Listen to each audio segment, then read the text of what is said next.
Oral surgery, you can say, is one of the oldest branch of dentistry, if I'm not mistaken. Basically as old as the Egyptian times. That despite being such an old procedure, such an old branch, Correct. it is still one of the most important procedure that a clinician or a dentist has to learn. Why so?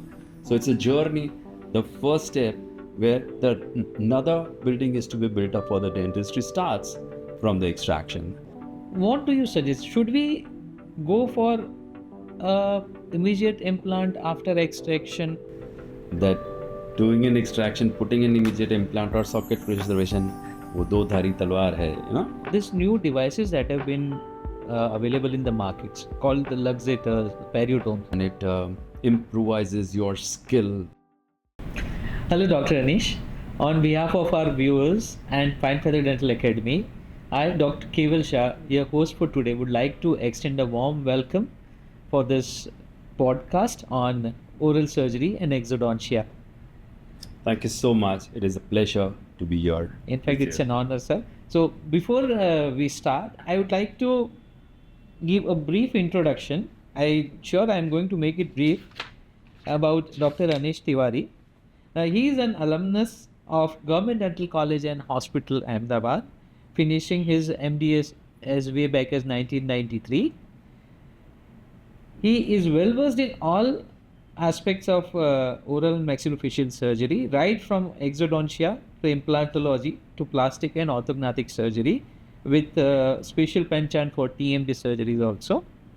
He is a leading oral and maxillofacial surgeon of Gujarat and Western India. Dr. Anish is also member of the Association of Oral and Maxillofacial Surgeon India and has been actively involved in conducting many national and state level conferences and seminars and courses, spreading his knowledge and skills for everyone who is keen and interested in learning. True. So he is an academician par excellence and has been associated with many colleges in various posts, teaching undergraduate and postgraduate students since last 30 years. To top it all, he is a fitness freak. Yeah. And has a special love for cycling, trekking and gym workouts. And I can say that he is one of the very few who has been to the base camp of Mount Everest. I know this because he is a very dear friend and a colleague since many years now. Welcome once again, Dr. Anish. Honor. So, Dr. Anish, my first question to you is that oral surgery, you can say, is one of the oldest branch of dentistry, if I'm not mistaken. Correct. Basically as old as the Egyptian times and Greek times, and extraction is synonymous to dentistry. We have case reports and showing the history books that the extractions were not as easy as it is today. There are a few incidences I would like to quote as how the extractions were done at that time. That most of the people would not visit the dental professional at that time, not being a dentist, a cobbler, or a physician by interest who's doing dentistry. They would go to him just when the last source is there. So they'll go. The cobbler would take him to the top of the hill. A big stone has been taken. I can see where it's leading to. Correct. A big stone has been taken. A thread is tied at one. Onto the tooth. One end is tied to the stone, the other to the tooth, and he's taken to the edge, and the stone is just dropped. So the teeth has to pop out. It has to pop out. Are you really serious? The history says, the books have been saying that these were one of the ways. And in the time of Robin Hood, he was so famous to help poor and painful people that he would tie one end of the thread onto the arrow, the tooth, and another end to the arrow, and he'll shoot it off and go way into the jungle. So these are few of the incidences which are been noted in books of history, how they were doing it. And there are many which were extremely painful. If the patient can survive the pain, tolerate the pain, they would live. Otherwise, thank God we are living in much better time. So again, that was my question. I was about to ask you that question, that despite being such an old procedure, such an old branch, correct, it is still one of the most important procedure that a clinician or a dentist has to learn. Why so? The first line I just mentioned was a synonymous to dentistry is an extraction. And a very synonym thing is pain. Most of the time, patient would correlate to the pain. There's a small humor when a person was searching for a dental clinic, he never knew which area he has to leave. So he just asked one of the person, where is the dental clinic? And he said, from wherever the maximum screams are coming, that's a dental clinic. So it was a pain related with the fear. It was quite related to the extractions. So now extraction becomes extremely important because we have so many structures to preserve, and we have a psych, and to basically we leave an image in a patient's head that the entire process of the dentistry is starting from there. It's almost going to be painless to them. So it's a journey. The first step where another building is to be built up for the dentistry starts from the extraction. So it still remains the most important aspect of dentistry, and extremely sensitive. So you get a process. character certificate that you are a good dentist. Then if you can can do go a for that. painless. Yeah, Then I, you got, can I go get for your the point. treatments, yes. So, and more importantly now, since you're also going to preserve the other structures, as you said, for the next step of replacement. The era has been there. Now we need to have, the age doesn't matter. They want to have a fixed dentition. When we need to have fixed dentition, there are so many soft tissues around, as in gums. If we lacerate, we do not respect them, if it's not done properly, there are all chances that it is going to stay in an unhealthy state or deficient, or there are always loss of the tissues over there. So it becomes extremely difficult for the further process to be preserved and to do any prosthesis beyond that. So, despite being a very simple old procedure, it still has a lot of relevance in terms of modern dentistry. It is extremely important aspect of the dentistry, where we definitely need to have the process done so specifically and so particularly that it doesn't damage any further tissues over there. So, doctor, now you have clearly identified and told us that extraction is a very important procedure for everyone to learn properly, right? So, what according to you are few common mistakes that a beginner or a fresh doctor, dental surgeon normally makes during extraction procedure? Actually, these are very common basically, but most of the time ignored, and they might have even thought of, but most of the time it's a panic. The extraction of a tooth, I usually say that check the palpitation of the operator. It is always more than what he's sitting in his cabin. So So the patient, more than the patient, the doctor is worried, right? correct. So they are more panic. In that panic situation, they miss the basic steps. And we describe the crown. What we see the crown is a clinical crown. And if any attempt is done to hold that clinical crown, you might land up in a fracture of the crown. You have to go and hold the anatomical crown. An anatomical crown is only seen when the flap, the gingival flap which is there, Reflect. it is reflected up to the edge of the bone. You need to see the complete anatomical So you have crown. to reach to the C junction to hold it properly. Correct. Actually, beyond C junction, and in many of the times we get to see the furcations, the beginning of the furcation which we see. If we see it properly, we remove it. That's a basic surgery. If you can see it, you can remove it. That's what the basic rule we have been learning from our times. And second, once you reach up to the furcation, reach up to the anatomical crown, you need to have a proper forceps selection for individual tooth which is to be extracted.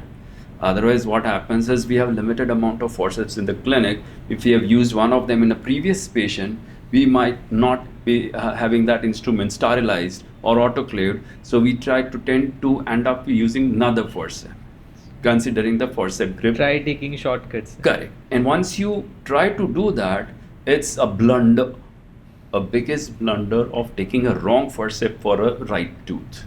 If the tooth is used, a forceps is used for that particular tooth, you might not land up with any amount of the fracture, and it becomes easy. School times, this is the most important, which is usually not mentioned in any of the books, but with the experience we have seen, is we were taught was extraction was buckle buckle, lingual lingual, yeah, and then jerk it. So what we have learned is let the tooth walk out from the socket. And when you give a figure of 8 specific movement, it will tear the periodontal ligament which is connecting the tooth and the bone, and the tooth gradually walks out of the Wonderful, socket. wonderful. This is one of the most important thing to be noticed, and most of the time that has been ignored. Yeah, so few important tips that you discussed. First is proper reflection of the flap Actually, to visualize the anatomical anatomic crown. crown. Second is right instrument for the right tooth. Perfect And third is proper moment, which is figure of 8 movements to disengage the periodontal ligament fibers. And Correct. only then apply force. Yes. Right? And I remember what you taught me when I was your junior. You said the force has to come from Yes. here, not yes, here. Yes. Exactly. If the wrists Actually. are applying the force, I still remember that when I'm doing extraction. That's pretty far and few in between now. Yeah. But I still remember that it has to come from here. It's a growth. It's Yeah, a growth. yeah. In, So in so first, many things Yes. Correct. wonderful, doctor. So that brings me to the next question, doctor, Please. and that is, provided the right type of this procedure is carried out, the all the things have been followed, Correct. right, and it has been done atraumatically, the extraction True, is over. true. Now many times what exactly the private practitioners do is, now after the extraction we suggest implants. Correct. We suggest restoration by fixed teeth in form of implants. Correct. Dental So implants.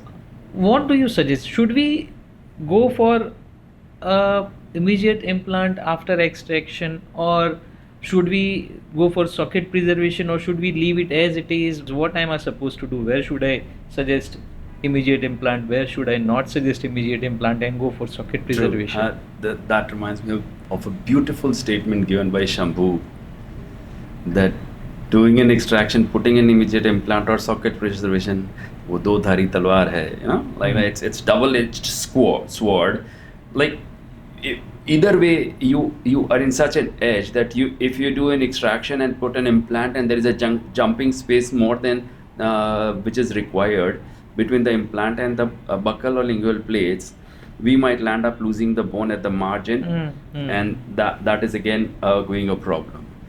Periapical infections, periapical granuloma, any situation, Chronic infection. yes, where there is unhealthy bone, interseptal bone, interradicular bone which is not healthy, and if we try to put an implants, only thing sometimes we find at the furcation, interseptal bone, which is having a good amount, and that is the center portion where we need to place an implant. Yes, to get Not the in the right mesial, not in the distal root. biomechanics. Correct. So not to have a cantilever distal, not to have a cantilever buccal or lingual.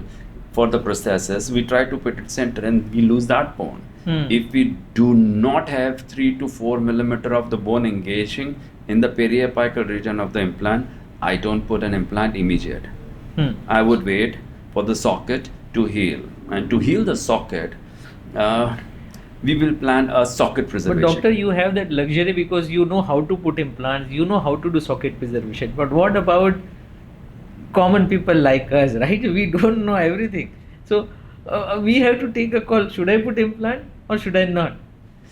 So it makes sense to learn socket preservation True, also. it That is means I so have the important. complete freedom based on the case. I True, can decide true, as you true, true, suggested. true. Very true.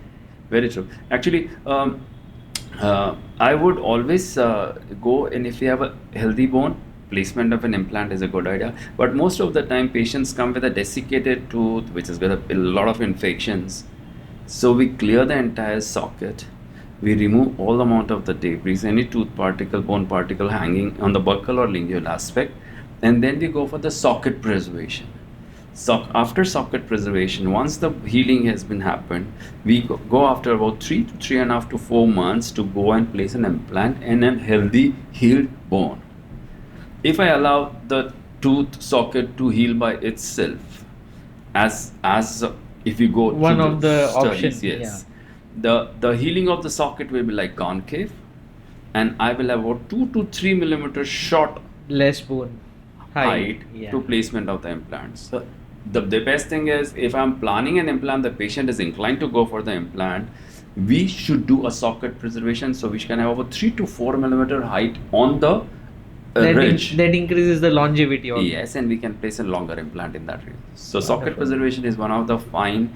If you don't want to put implant, better go for the socket So I preservation. better and learn socket preservation from you, and I can have that freedom based yeah, on case be by free case. to do it. Yes. Wonderful, doctor. So, doctor, then suggestions that you made about the extraction, about the painless extraction, or the tips that you gave, but I would like one more opinion from your end about these new devices that have been available in the markets called the luxators, the periotomes. So, what are your views on this? Should they be made a routine part of our clinic? Frankly, luxators and periotomes are an add-on devices, and it improvises your skill to have a better extraction of desiccated or totally lost endodontically through treated tooth which has been lost over there. You just have uh, a beautiful mode through which you can go, as I was just mentioning about the figure of 8 movement, and it cracks the periodontal ligament. This will go and help you to crack all the periodontal ligament in between the tooth and the bone, and it will make the life comfortable for you. You don't have to have a palpated extractions which So you don't have to be scare. Anish Tiwari. That- Luxators and premolar, this periodoms could help you. that give will make your extraction so easy. So we can have an image over here, right? The luxator Perfect. contouring the Yeah. tooth and extraction. True. That would be much helpful. So now this is something different from what you've been discussing, right? This is just your views I want, because I believe you are such a senior person in the field for more than now 3.5 to 4 decades in dentistry. Correct. So you have seen the last half of the last 20 years of the 20th True, century true. and the first 20 years of the 21st century Mm-mm-mm. in the field, in dentistry, right? So what, according to you, was the most important discovery or advancement that helped dentistry in the last century, and what till now is in this century? Very tempting, actually very tempting. In last, the most beautiful advancement for a dental procedures being painless and making the patient so comfortable sitting in your chair is local anesthesia. Yes, Local yes. anesthesia has evolved from plain using of lignocaine to a comfortable using of the combination of the lignocaine with another molecule. So the time lapse from your procedure to begin and to finish is amazing. You have sufficient time for procedure. And those rocks being thrown off the valley and all has been changed into sitting in the chair thanks to the local. to local anesthesia. So yeah, I agree completely. Now you cannot think of any procedure without local Anesthesia, and many of It becomes so routine now, we forget what life could be without it. yeah, correct.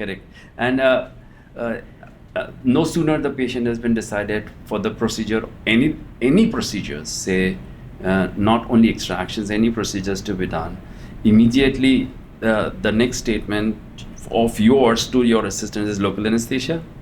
And immediately you'll talk about local anesthesia and giving a local anesthesia to that person. Of course, needle-less dentistry yet to be Become mainstream, yeah. yes. It has been thought of jet injectors and all that, but needleless is not been into the process yet. But once you deposit the local anesthesia, the patient is so comfortable on the chair, and your all the procedures are Become done very smoothly. painless. Become Painless, Yeah. absolutely. And what about this century, the first 20 years of this century?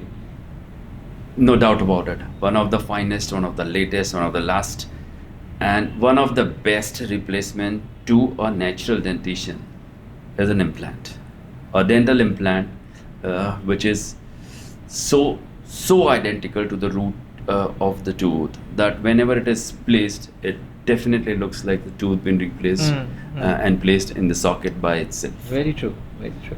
So the most advanced and most beneficial to the patients, that replacing the entire dentures, which were literally rocking on the ridge, to having the Fixed teeth. fixed and Giving the third set of dentition. Right? yeah, the criteria was like, we had to accept it કે આટલું જ at this age હવે વધારે શું હોય આટલું આનાથી ખાસ વધારે. I mean, yeah, it's okay, but why not? When you see the age, I've seen 60s and 70s are fit enough and they need to. I want to eat, which is the I mean, firm enough or strong enough. I want to. I mean, you just can't make a rule that after 60 you cannot eat these many things or something like that. I have a full right, and I mean, Constitution gives me right to have anything. So this so one this of the implants gives that individual Freedom, person to have the best of the meals. that And the best of the affects the nutrition. quality of life, gives very good quality of life, Extraordinary, even yeah. to those Uh, in their 70s and 80s. Many a times we had a thought that whosoever is wearing a denture, when they're in a public place, they have a scare of fear of the denture popping out of the mouth. Yeah, so they used to talk with the jaw closed and all that. They have the restriction of pronunciation, speech. And always seem grumpy and Yeah. about to shout at And you. then there is a cutter, always the sounds which has been dropping and all that. With this implants, they are free to laugh out loud everything what they want. And eat whatever they want. Yes, Yeah. perfect. Wonderful. It was really, really nice talking to you, Dr. Anish. It's always a pleasure, and I hope even the viewers enjoyed this podcast. Once again, I'd like to thank you for your time and wonderful thoughts. Thank you. Amazing. Thank you so much. Anytime, brother. So, on behalf of Fine Feather Dental Academy, I would like to say goodbye to everyone. You can send your queries, suggestions, and thoughts. Anything you want to ask Dr. Anish, anything you want to ask to us, it's just a click away. Thank you.